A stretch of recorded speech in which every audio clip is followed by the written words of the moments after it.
Evening, guys. I hope you are all well.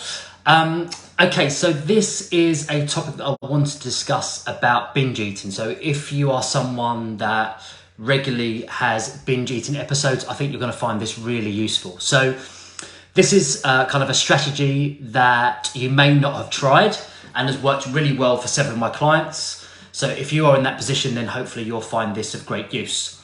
If you're someone that struggled with kind of binge eating in the past or currently is, or you know someone that is struggling with that particular topic, then I'd love you to share it with them either on your timeline or with them privately if it's obviously a sensitive matter.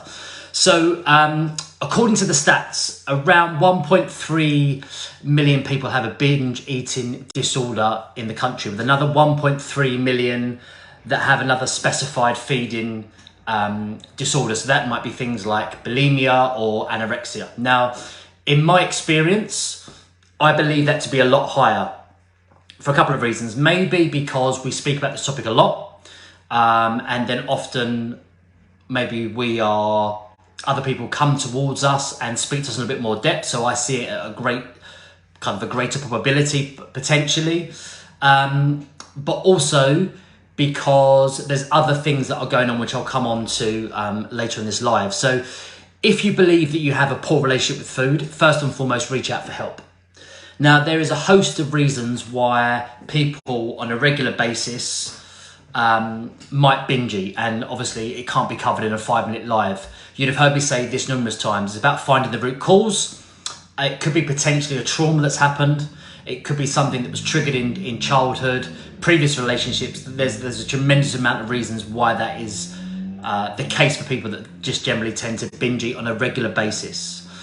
I've also discussed at great lengths also with regards to the difference between disordered eating and eating disorders. And I think the vast majority of us, if we're perfectly honest with ourselves and candid, that we've all had relationships with food in the past where we might have potentially overanalyzed food, or literally wake up, what am I going to be eating? Or they might have been thinking, I'm going to cut out certain food groups, but for no apparent reason. So just constantly thinking about food of some description. So I had quite a few private messages over the weekend about a very quick video that I did on Friday. Hence, that's why I'm sharing this live tonight and diving in a little bit more information. So the video was around potentially eating a little bit more. Now, that may sound to someone that's going to be listening to that for 5 seconds counterintuitive. Well, of course, if you're going to be eating more, you're going to be putting on more weight, and then the negative spiral of associations of eating more is going to happen. But what I want you to potentially consider, if you're someone that's struggling with this, is that potentially for some people that are binge eating, it's because they are eating too little throughout the day. And then literally they'll get home, or they might have lasted X amount of hours of that eating thinking that's doing them well, and then literally want to eat whatever they can get their hands on the cupboards within kind of like 5 minutes or so.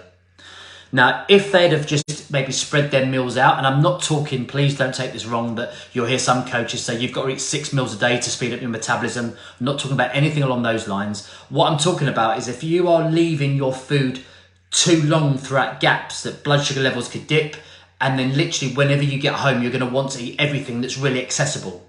So often people binge eat on the ultra processed food, what I call hand food. So that would be things like your sandwiches and the kind of like the crisps and the chocolates and so on and so forth, rather than eating with a knife and fork. And then generally when I'm working with clients, we're explaining about creating a lot more mindful eating when we're eating with a knife and fork as opposed to hand eating the food. So think about it like this. If you've literally just got in and you haven't eaten for several hours, you could easily grab a couple of packets of crisps. Often, if you're out, just getting a really cheap processed sandwich, which has very little quality nutrients and minerals. So you might be getting a cheese sandwich or a ham sandwich, which is just kind of cheap ham and things like that. So there's no nutrients and minerals. You could easily have half of a tube of Pringles, a couple of chocolate bars, and very, very quickly you could easily have consumed anywhere between 1,000 to 2,000 calories in literally 5 to 10 minutes. Throw in something like a muffin or a croissant and you can easily get there. As opposed to if you were to have a nutrient dense meal, and what we educate our clients is having really high volume foods. It could only sometimes be 300 to 500 calories. If you had that, you're going to have much more protein, much more fiber, be much more satiated, and you're less likely to want to snack on those ultra processed foods on that regular basis. So hopefully that's made you think of things maybe slightly differently from what you might have thought beforehand. Of course, let me know your thoughts. And if you've got any specific questions about you in particular, then feel free to private me message on the page, and I'll get back to you as soon as I can. Take care, guys.